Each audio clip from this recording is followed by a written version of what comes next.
Hi all, welcome to our channel. ఈ వీడియోలో ఎంతో హెల్తీ అయిన తోటకూర పప్పు ఎలా చేయాలో చూపించబోతున్నాను. ఈ రెసిపీ సింపుల్ అండ్ చాలా టేస్టీగా కూడా ఉంటుంది.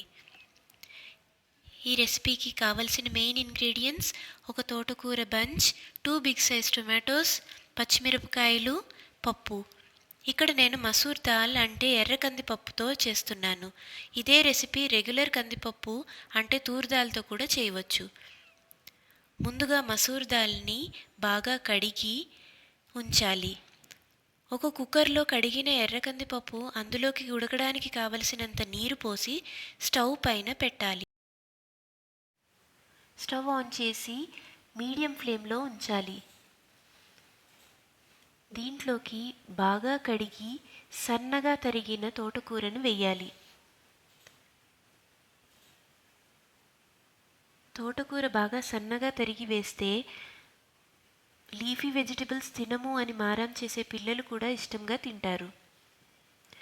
తోటకూరలో విటమిన్స్తో పాటు కాల్షియం, ఐరన్ ఉంటాయి. ఇవి ఎముకలు దృఢంగా ఉండటానికి, రక్తహీనతను తగ్గించి రక్త కణాల ఆరోగ్యంగా ఉండటానికి ఉపయోగపడుతుంది. ఇందులోకి తరిగిన పచ్చిమిరపకాయలు, తరిగిన టమోటా ముక్కలు వేయాలి. కొద్దిగా పసుపు వేసి కుక్కర్ మూత పెట్టి స్టవ్ మీడియం ఫ్లేమ్లో ఉంచాలి.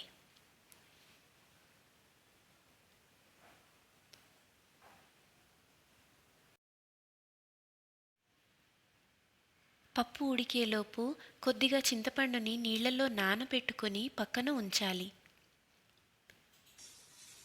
పప్పు ఉడకడానికి 3 to 4 విజిల్స్ రావాలి. అలా వస్తే పప్పు బాగా ఉడుకుతుంది.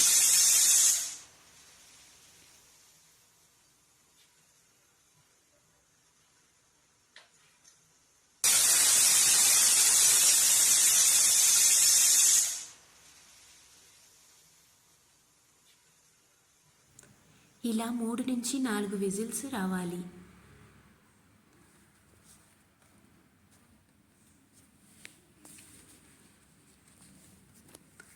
ఇప్పుడు పప్పులోకి పోపు పెట్టుకోవాలి.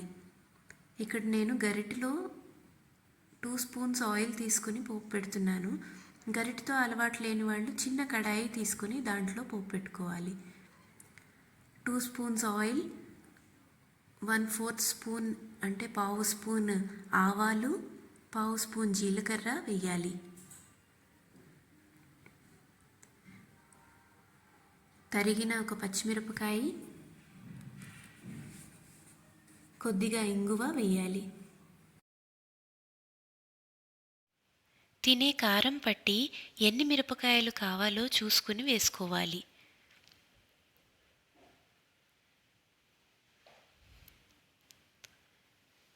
స్టవ్ ఆఫ్ చేసి చల్లారాక అందులోకి పావు స్పూన్ మెంతిపిండి వేయాలి.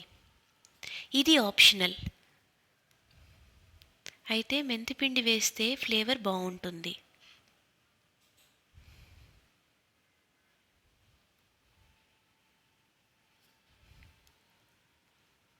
ఇది ఉడికిన పప్పులో కలపాలి.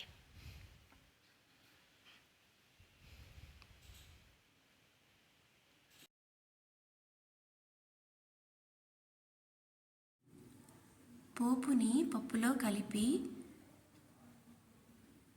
స్టవ్ ఆన్ చేసి అందులోకి చింతపండు నీళ్ళని కలపాలి.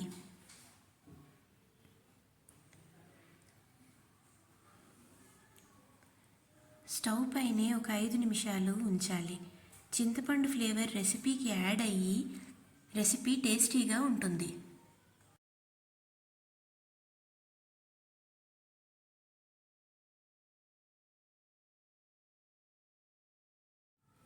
చింతపండు నీళ్ళని పోసాక పప్పుని బాగా కలిపి స్టవ్ పైనే ఒక 5 నిమిషాలు ఉంచి ఆ తర్వాత ఆఫ్ చేయాలి. ఇందులోకి తగినంత ఉప్పు వేయాలి.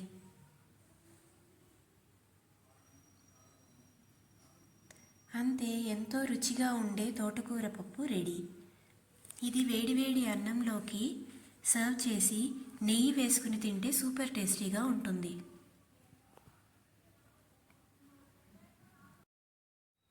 ఎంతో సింపుల్, హెల్దీ అండ్ టేస్టీగా ఉండే, పిల్లలు కూడా ఇష్టంగా తినే తోటకూర పప్పు ఎలా చేయాలో చూశారు కదా.